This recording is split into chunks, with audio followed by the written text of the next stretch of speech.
Glória a Deus. Meus irmãos, a paz do Senhor Jesus. Amém.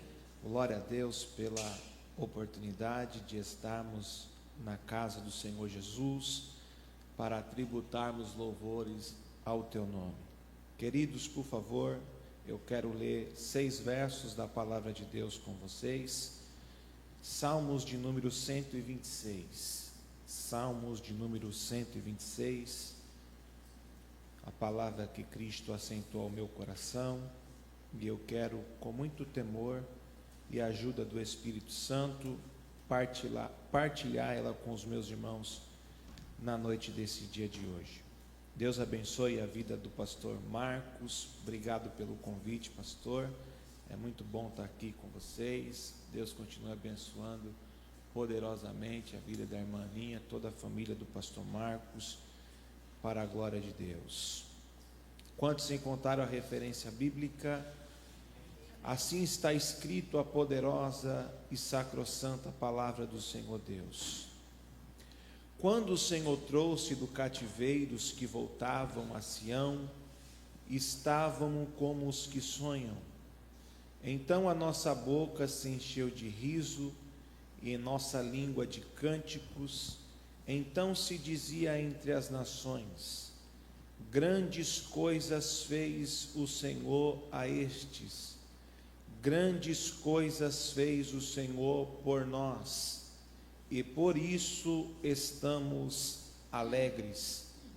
Faze-nos regressar outra vez do cativeiro, Senhor, como as correntes do sul. Os que semeiam em lágrimas cegarão com alegria.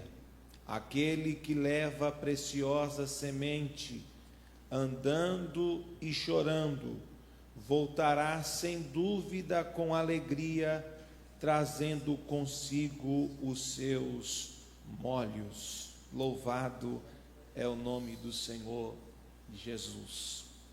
Queridos, os salmos que acabamos de ler, só pela leitura nos impulsiona a glorificar o nome do Senhor.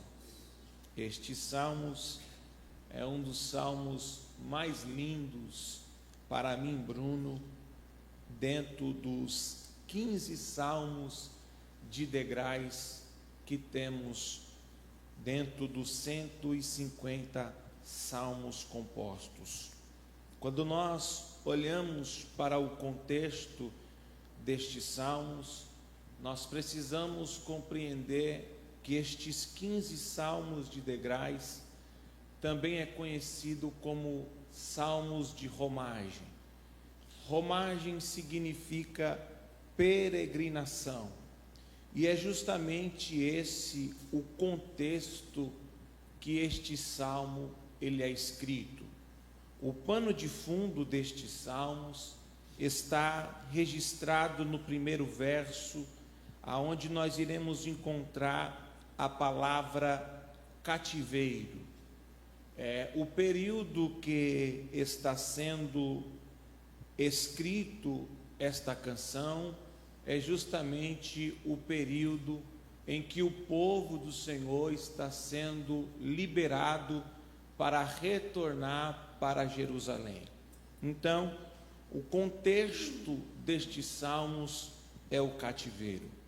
Quando nós aplicamos o conceito da palavra cativeiro, nós entendemos que é aprisionar, limitar da pessoa o direito de ir e de vir, que a pessoa trabalhe de uma forma indigna, e esta forma ela não tenha uma remuneração adequada, afinal não vai ter com isso uma alimentação sadia e muito menos uma moradia. E é justamente esse o contexto que o povo de Deus está passando no cativeiro. Na história do povo de Deus, nós iremos encontrar 3 períodos de cativeiro. 3 períodos de cativeiro nós iremos encontrar na história do povo de Deus. O primeiro cativeiro, o povo hebreu, ainda nem tinha alcançado a terra que o Senhor prometeu lá atrás para Abrão, quando disse para ele: saia da casa do teu pai, vai para uma terra que eu te mostrarei, far-lhe-ei de você uma grande nação. O primeiro período que o povo hebreu vai passar de cativeiro, nós vamos entender que ocorreu no Egito, quando Faraó está limitando o acesso do povo do ir e do vir. Afinal, Faraó não quer os deixar partir. Aonde Faraó está restringindo a alimentação, e não é uma alimentação digna, afinal eles só se alimentavam de legumes, conforme diz a palavra do Senhor, pepino, cebola, entre outros. E nós vamos entender que a moradia, a condição mínima de qualquer ser humano sobreviver, eles não tinham. Porém, queridos, nós precisamos entender que o povo de Deus, o ser humano, o nosso Deus jamais nos criou para ser escravo de qualquer situação. Deus nos criou para ser livre. E isso nós encontramos, pastor Marcos, desde a criação do ser humano no Gênesis, quando Deus formou o primeiro homem e a primeira mulher. Nós vamos observar que Deus dá o direito de liberdade de ir e de vir e de fazer o que eles entenderem. O que Deus impõe é limites. Deus diz: olha, aqui no meio do jardim está um limite, o fruto, e eu quero que vocês não comam dele. Deus impõe, mas o direito de escolha e de decisão está sempre na mão do ser humano. Por quê? Deus criou o homem para ser livre, para arcar com as escolhas e decisão da sua vida. Então, quando o povo de Deus, o povo hebreu, está sendo oprimido pelas garras de Faraó, Deus não está contente com isso, a ponto de Deus enviar o libertador Moisés para tirar como um forte o povo daquela situação. Afinal, o Senhor disse para Moisés: olha, diga para Faraó que o eu sou te enviou. Quem está te enviando é o eu sou. Você pode não saber falar, você pode não achar que tem capacidade, mas o eu sou vai na tua frente. Fácil não vai ser, simples não vai ser, porém o eu sou vai estar contigo.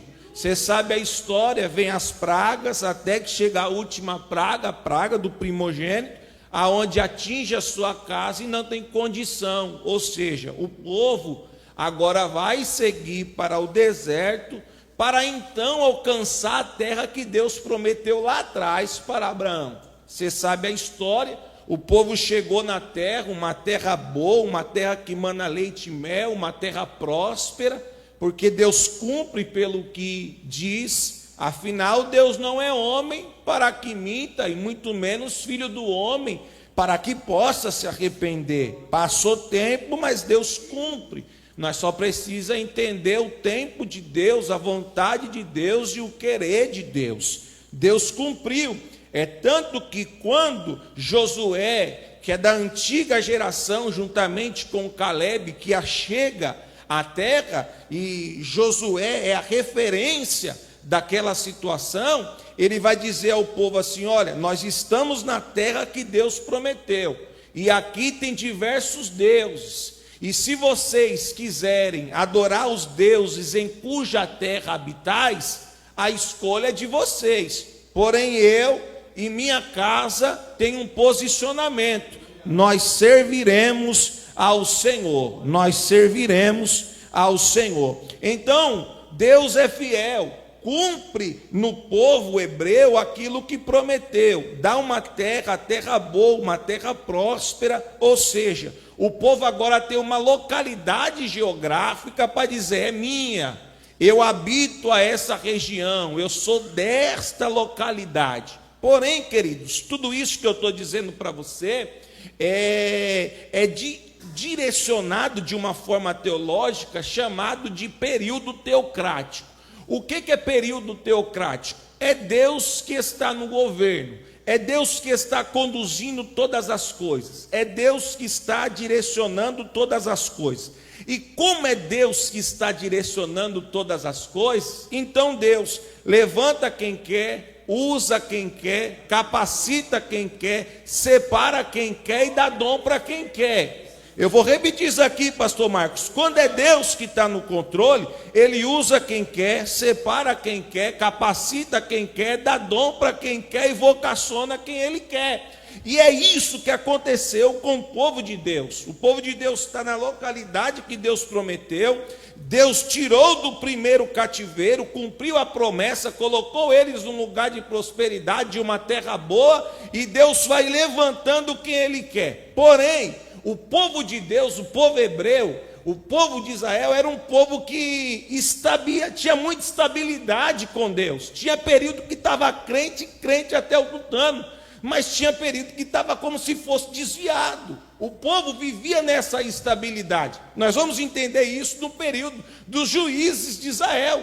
Você vê Iude, Sangar, Gideão, Jefité, Débora, Balaque, tantos juízes que Deus levantou, é porque a estabilidade do povo, às vezes o povo se arrependia, Deus tinha misericórdia e enviava a providência, mas o povo voltava para as mesmas práticas, e Deus nunca se agradou, queridos, dessa instabilidade de qualquer pessoa. Afinal, precisa ter um posicionamento, precisa saber o que você quer, precisa saber que Deus você vai adorar, precisa saber que divindade você vai reverenciar.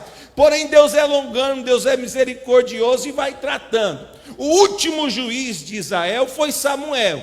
Samuel exerceu 3 papéis: o juiz, sacerdote e profeta. Naqueles dias, ele era a única representatividade de Deus. Se alguém queria ouvir Deus, tinha que ouvir pelo profeta. Se alguém queria levar algo até Deus, tinha que ir para Samuel, porque ele era o sacerdote que pegava do povo e levava para Deus, e como profeta pegava de Deus e trazia para o povo. Ou seja, era ele a representatividade. Agora o povo de Deus chega para a representatividade de Deus, que é Samuel, e diz assim: olha, nós não queremos mais esse governo teocrático, que é Deus que levanta quem Ele quer. Nós estamos olhando as nações vizinhas, nós queremos agora rei para nos guiar, nós queremos rei para nos conduzir. Aí aqui vai acontecer uma transição, Quando ocorre essa transição, da teocracia passa para a monarquia, aonde é instituído o rei para governar uma nação. Você sabe a história. O primeiro rei de Israel foi Saul. Saul reinou 40 anos. Saul começou bem, mas terminou mal. Deus rejeitou Saul. Afinal, ele era rei, quis cumprir o papel de sacerdote, quis sacrificar, não agradou a Deus. Deus diz: a partir de agora eu estou lhe rejeitando e estou indo atrás de alguém que é segundo o meu coração. Nós vamos entender que os 3 primeiros reis de Israel totalizaram 120 anos de reinado. Afinal, os 3 primeiros reis de Israel, que é Saul, Davi e Salomão, todos eles reinaram 40 anos, totalizando 120 anos. Se nós entender nesse reinado, queridos, nós precisamos entender que há certas situações particulares de cada um. O de Saul está descartado. O de Davi é reverenciado. Se nós for lá em Israel agora e perguntar qual é o rei que vocês reverenciam, vai dizer: é Davi. Davi é excepcional. Evangelista Davi era fora de série, o maior salmista de Israel, estrategista, homem de guerra, compositor, músico, pastor de ovelha. Meu irmão, o camarada era fora de série. Afinal, é aquele que Deus diz: na terra segundo o meu coração só tem Davi, não achei ninguém igual. Era excepcional, porque ele entendia, querido, que o que importava não era o trono, não era a cadeira, não era o reinado, não era a posição. Nós vamos entender isso no Salmo 51, quando ele tem aquele estado do pecado que ele comete. Ele diz assim: Senhor, se for para tirar trono, tira. Se for para tirar coroa, tira. Se for para tirar reinado, tira. Se for para tirar qualquer coisa de mim, pode remover, Senhor, mas a tua presença, eu não abro de mão da tua presença. Senhor Deus, porque sem a sua presença eu não sou nada, sem a tua presença eu não toco mais harpa e demônio vai embora, sem a tua presença eu não consigo vencer o leão, sem a tua presença eu não consigo vencer o urso, sem a tua presença, Senhor, eu não consigo derrubar Golias, sem a sua presença os filisteus, Senhor, vão me vencer, mas com a tua presença eu venço o leão, eu expulso o demônio, eu venço o urso e eu derrubo Golias, porque o Senhor está comigo. Levanta a mão que tem uma profecia para a tua vida. Com a presença do Senhor ao nosso lado, não tem luta que nós não venceremos, não tem prova que nós não iremos vencer, não tem deserto que nós não vamos passar com o Senhor, porque Ele está conosco mediante a tua poderosa presença. Louvado é o Senhor. Davi era excepcional, queridos, porém era de guerra, era de batalha. É ponto, se você entender o contexto, ele tinha um desejo de construir o templo, mas por causa de ter uma mão de sangue, por tudo aquilo que fez, por todas as coisas que cometeu, o Senhor disse, não, a sua descendência, ou seja, o teu filho vai construir. Morreu, porém teve a transição. Quem assume o reinado é Salomão. Salomão é excepcional, querido, ninguém teve a sabedoria de Salomão. Afinal, em sonho, o Senhor visitou e disse, pede o que quiser. Ele disse, eu sou novo, Senhor Deus, não tenho tanta sabedoria para entrar e sair no meio do povo, mas Senhor, me capacita, me dê sabedoria para conduzir, para entrar e sair no meio do teu povo. O Senhor disse, você poderia pedir qualquer coisa, você poderia pedir ouro, pedir prata, pedir fartura, pedir paz, pedir prosperidade, mas como você pediu sabedoria e me agradou, eu estou te dando. Você vai ter a sabedoria, porque se você tem a sabedoria, você tem a certeza que vai ter fartura no teu reinado, vai ter paz no teu reinado, vai ter prosperidade no teu reinado. O teu reinado não vai ter guerra, vai ser pacífico, e você vai construir o templo que eu vou derramar glória. Irmão, quando nós sonha, e o nosso sonho está linkado ao sonho de Deus, as coisas prosperam e o nome do Senhor Jesus é glorificado. Porém, queridos, nós precisamos entender, eu estou introduzindo aqui, pastor Marcos foi muito gentil comigo, me deu um tempo muito bom para mim poder esboçar aqui a palavra. Nós vamos entender, queridos, que o problema começa a ocorrer após a morte de Salomão. Porque quando Salomão morre, quem assume o trono é seu filho Roboão. E Roboão, queridos, ele foi o oposto do avô, o oposto do pai, e quis seguir os seus próprios conceitos.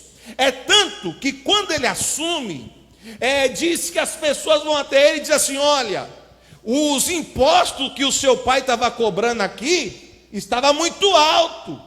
E o povo não está tendo condição, o povo quer reivindicar para ver que você abaixa. Diz a Bíblia, irmão Geraldo, evangelista Will, que ele não deu ouvido aos anciões das cambrancas. E é aqui que mora um perigo, da minha geração, de nós, uma geração mais nova. Muitas das vezes não estamos dando ouvido para a experiência, as cãs brancas, ou seja, aqueles que têm a expertise da vida, aqueles que na sua trajetória já passou por tantas experiências e agora pode nos aconselhar. Nós vamos entender que ele ouve o conselho dos anciões, mas diz, isso daí para mim não presta. Se você está dizendo para mim abaixar, eu não quero abaixar. Ele recorre para os mais novos. Os mais novos vão aconselhar ele e dizer assim, se o teu pai cobrava tanto, aumenta, porque vão pagar da mesma forma. Queridos, ele ouviu o conselho da juventude, em vez de ouvir o conselho da experiência, que são os anciãos. Quando isso acontece, ele aumenta os impostos, diz que racha, diz que o negócio racha, e é aqui que há a divisão dos reinos. Reino do norte com capital em Samaria com 10 tribos, Reino do sul com 2 tribos, capital Jerusalém. Quando nós vamos entender esse período de divisão, quando nós olhamos para o reino do norte, nós sabemos que o reino do norte não queria saber nada de Deus, querido. O reino do norte não honrava a Deus, não queria obedecer a Deus. É tanto que Deus vai levantar o profeta Elias e dizer assim, até quando cocheareis em 2 pensamentos? Se vocês quiserem adorar Baal, os deuses, você adora quem quiser. Porém, vocês precisam saber se quer adorar a Deus também. Mas ficar nessa dúvida, não dá. O reino do norte, querido, não queria saber de Deus, não queria honrar a Deus, não queria ser temente a Deus e vivia nessa instabilidade tremenda. Porém, o reino do sul era aquele reino temente a Deus, mas também que às vezes dava aquela escapulida. Porém, era uma referência. Nós vamos entender então, queridos, que após essa divisão vai entrar o segundo período de cativeiro. Eu disse o primeiro, introduzindo, que foi no Egito, aonde o povo ainda nem tinha uma localidade geográfica, estava ainda peregrinando e foi escravizado no Egito. O segundo cativeiro na Bíblia, nós vamos entender que foi quando os assírios invadem o reino do norte e leva eles para ser escravo na Síria. Ou seja, está aprisionando o direito de ir, de vir, de trabalhar e não ter remuneração, de não ter alimentação, de não ter moradia digna, de tudo isso que eu já introduzi da palavra cativeiro. Esse é o segundo período de cativeiro que nós vamos encontrar na Bíblia no Antigo Testamento. O terceiro é justamente que vai acontecer com o Reino do Sul, que é justamente o pano de fundo do salmo que nós acabamos de ler. Porém, queridos, na história bíblica, o Senhor já diz assim, que não faz nada, não permite nada, não deixa acontecer nada, sem antes avisar por intermédio de quem? Dos seus profetas. Deus sempre usa um profeta, um homem de Deus, uma mulher de Deus, uma criança de Deus, um adolescente de Deus, um jovem de Deus, um ancião de Deus, que vai ser boca de Deus para dizer, se arrependa, acerta, tenha misericórdia, senão virei com mão forte para você. Deus sempre avisou pelos profetas para o reino do sul, dizendo assim, se arrependa, senão virei com mão forte. Porém o povo, queridos, não deu ouvido, até que a vontade permissiva de Deus, é Deus que permite, é Deus que permite. Tem coisa que é Deus que permite para tratar comigo, com você, para tratar com a igreja. Deus permitiu que Nabucodonosor, após aquela grande batalha do Carquemes, aonde ele se torna a maior potência naqueles dias, ele então entra com mão forte em Jerusalém. Em Jerusalém, queridos, ele vai sitiar Jerusalém, segundo a Bíblia, em 3 períodos.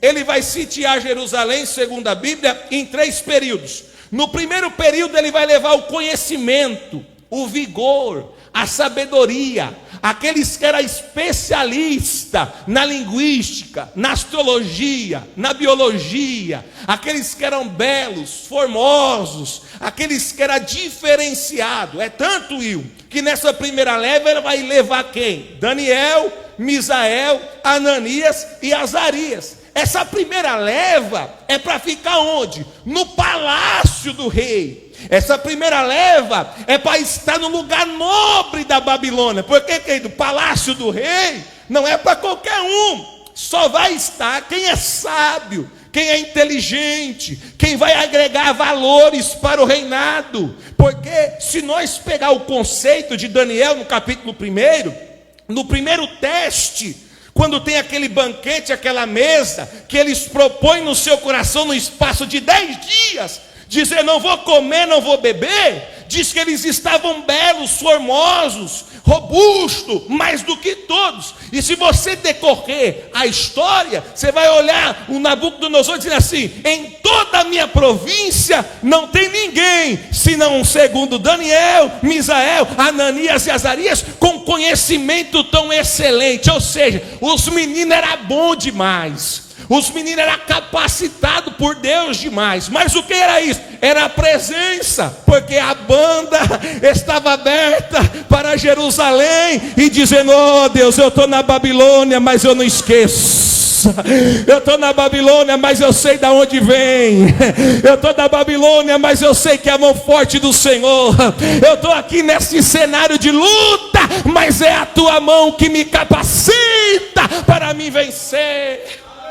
Sabe por quê, queridos? Muitas das vezes nós estamos em um ambiente adverso, mas mesmo nesse ambiente adverso, o Senhor nos dá sabedoria e estratégia para nós vencer. Nessa primeira leva, Ele vai levar o conhecimento. Na segunda leva, você sabe, Ele vai levar a massa, o povo, a mão de obra. Na terceira leva, você sabe que Ele vai destruir o templo, vai acabar com tudo, pegar os utensílios, usar na casa dos seus deuses. É um negócio tremendo. Porém, queridos, o que eu acho lindo no nosso Deus é que em tudo Ele tem o controle. Quando eu estava meditando nessa palavra, meditando no período do cativeiro de Israel na Babilônia, 70 anos cruéis, eu fiquei pensando, Deus, o Senhor é lindo. Por quê? Vou explicar. Como eu disse, Deus permitiu que Daniel e seus amigos estivessem no templo, no palácio na Babilônia, ou seja, um lugar nobre, um lugar de destaque.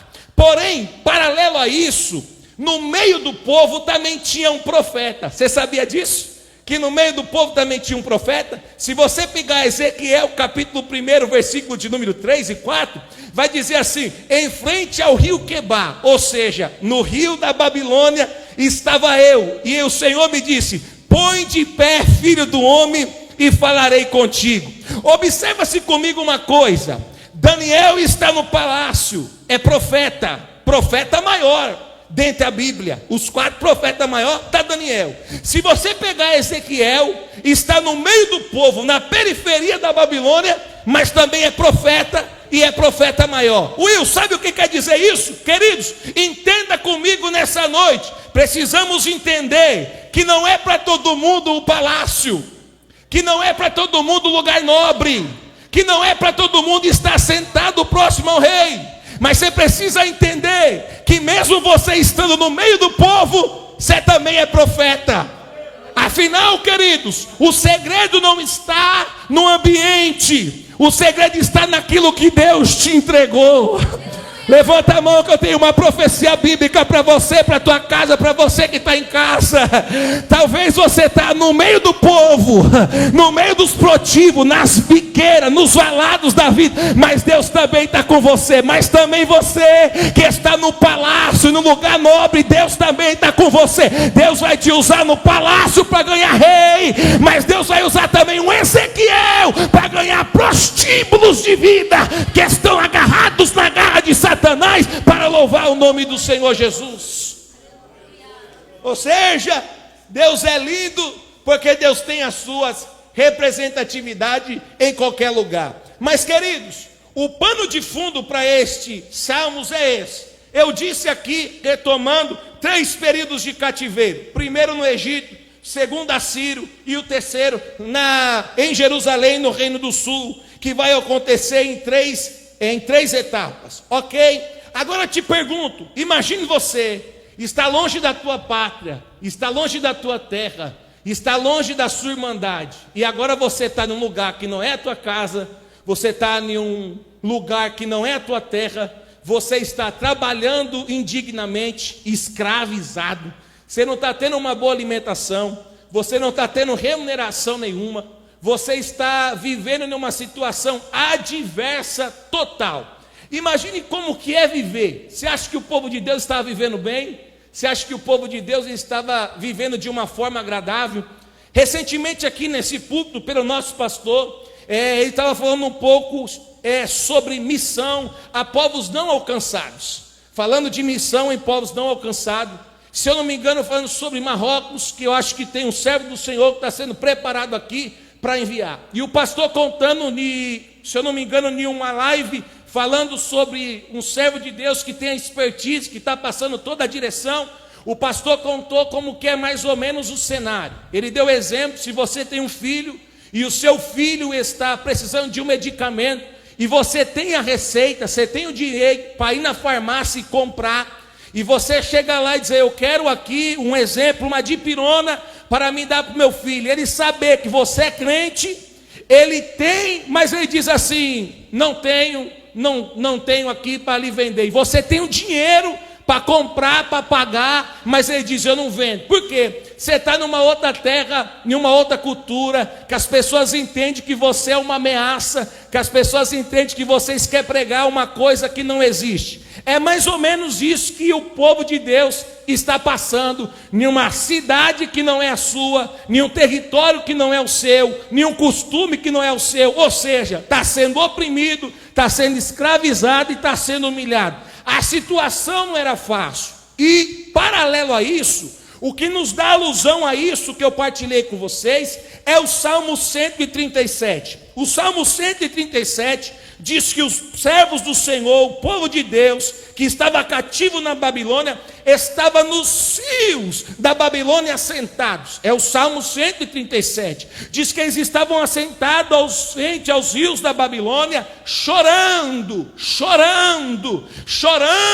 não de alegria, chorando, porque os babilônicos estavam tirando sarro deles. Chorando, porque os babilônicos chegavam para o povo de Deus e diziam assim: canta os cânticos que vocês cantavam lá em Sião, canta os louvores que vocês adoravam a Deus lá no templo, lá em Jerusalém, que era toda aquela glória. Ou seja, os babilônicos, pastor Marcos, está tirando sarro dos servos do Senhor, está rindo da situação que o povo do Senhor está vivendo. O povo de Deus está tão oprimido que eles olham para essa zombação e dizem: não tenho condição de cantar, porque estou em terra estranha. E além disso, eu peguei o meu instrumento, eu pendurei no salgueiro e disse: não tem mais como adorar. Ou seja, a prova é grande demais. E é isso, irmã Aninha,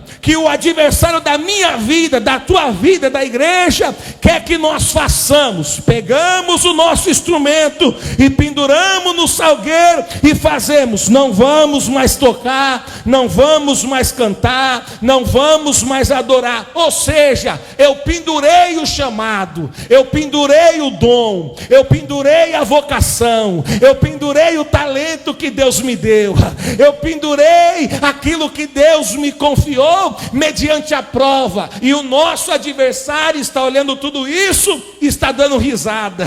O nosso adversário está olhando tudo isso e tirando sarro da nossa cara. Porém, eu tenho uma mensagem de Deus para você e para mim também nessa noite: que todo período de cativeiro, ele tem um começo, ele tem um meio e ele tem um fim. Todo período de cativeiro tem um começo, tem um meio e tem um fim. Eu vou pregar para você que está aqui: toda prova tem um começo, tem um meio e tem um fim.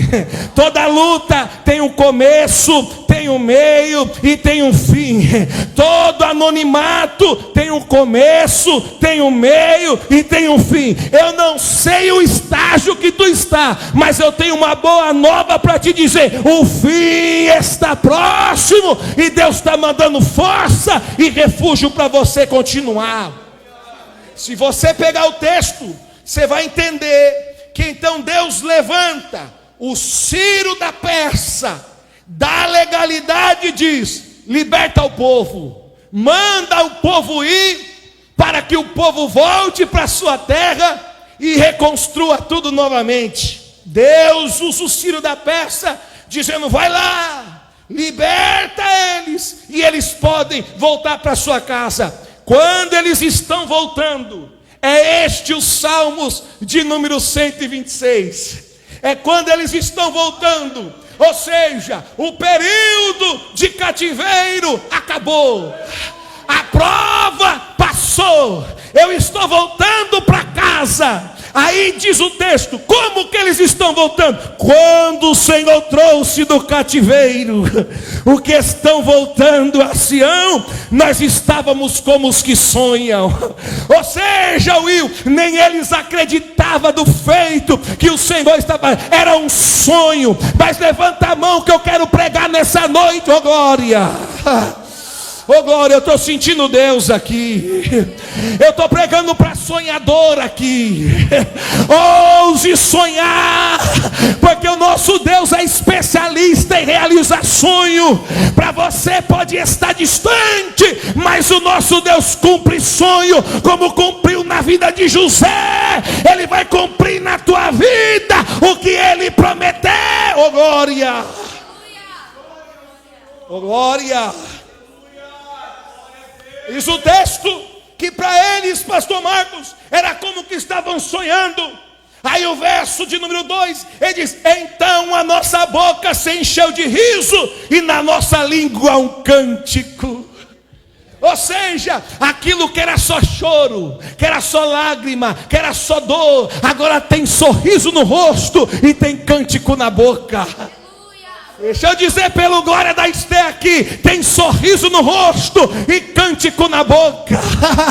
É o Senhor dizendo: bota o sorriso no rosto novamente e começa a cantar júbilo de novo, porque Deus já deu vitória para mim e para você. Louvado é o nome do Senhor.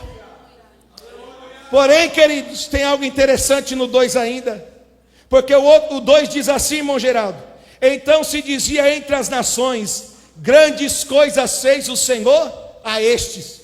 Em outras traduções vai estar assim: então dizia aos gentios, grandes coisas fez o Senhor a estes.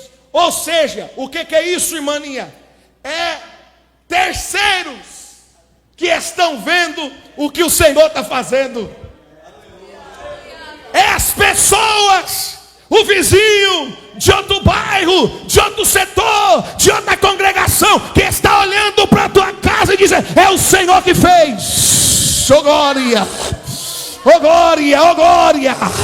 Levanta a mão se você acredita, pelo amor de Deus. Você que está na tua casa, recebe essa profecia.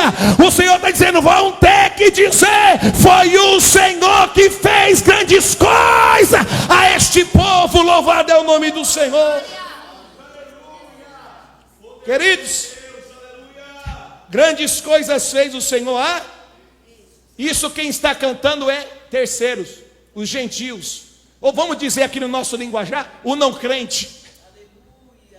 O não crente, evangelista Will, que está olhando para o crente e dizendo: só pode ser o Senhor. Porém, é o não crente cantando. Agora, o verso 3 é o crente. É o crente. Porque ele diz assim: grandes coisas fez o Senhor por nós. E por isso estamos. Ou seja, o não crente canta a estes, mas o crente canta é por nós. O não crente canta é Deus. O Deus dele é diferente. O Deus dele é diferente. Mas nós cantamos a Deus. É por nós que ele fez. E nós estamos alegres para adorar o nome dele. Porém, queridos, o que eu acho lindo, caminho aqui para o fim, o que eu acho lindo é que eles fazem questão de frisar: quem fez é o Senhor. Quem está fazendo é o Senhor. Ciro foi só um instrumento, mas quem usou ele para dar liberdade ao povo foi o Senhor. E deixa eu dizer algo para você aqui. Olhe bem para mim agora, por favor. É o Senhor que faz. Eu vou dar duas referências bíblicas que é o Senhor que faz. Jeremias 33, 2. Você já parou para pensar? Jeremias 33, 2. Se puder a mídia me ajudar, eu agradeço, Paulinho. Jeremias 33, 2. Nós gostamos muito do 3, né? Mas você já leu o 2?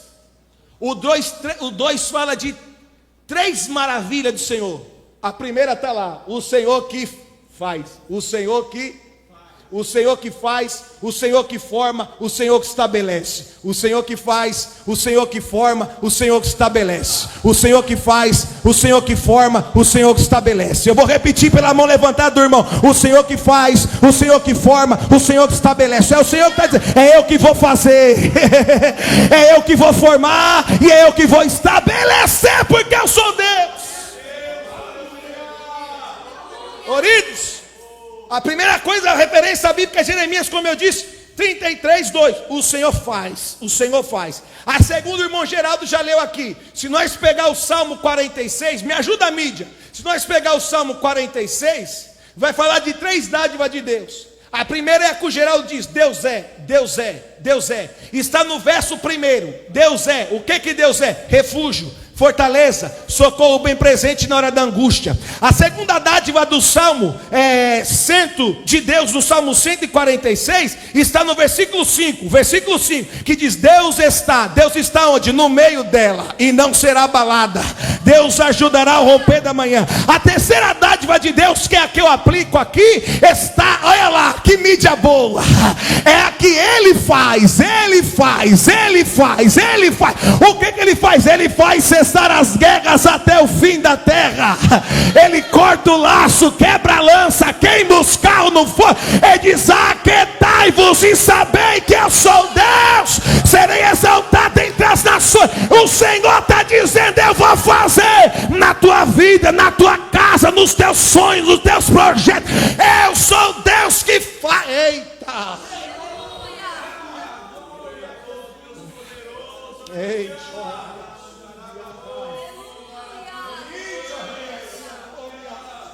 É o Senhor que faz. É por isso que estamos alegres. Aí no quarto ele faz: Senhor, faz regressar outra vez, Senhor, do cativeiro, como as correntes do sul. Aqueles estão fazendo alusão ao Neguebe. Mas eu termino agora no verso 6, no verso 5 e verso 6. Ele diz assim: os que semeiam em lágrimas. Fechei a Bíblia. Oh, evangelista Will. Ele diz: os que semeiam em lágrima cegarão com alegria. Oh, querido, quantas vezes chorando, gemendo na prova, na luta, mas está levando a boa palavra, a boa semente, porque você sabe que o que Deus te deu é coisa rara, e a nutrição daquela semente é as tuas lágrimas mesmo que está regando ela. Mas eu tenho, eita, pastor Marcos, eu estou sentindo Deus aqui. Porém o versículo de número 6, ele vai concluir dizendo assim: semeou em lágrimas, mas eu tenho uma resposta: vai colher com alegria e com os molhos cheios para a glória de Deus. É mitza. Eu dizer para você, eu encerro, eu oro e encerro.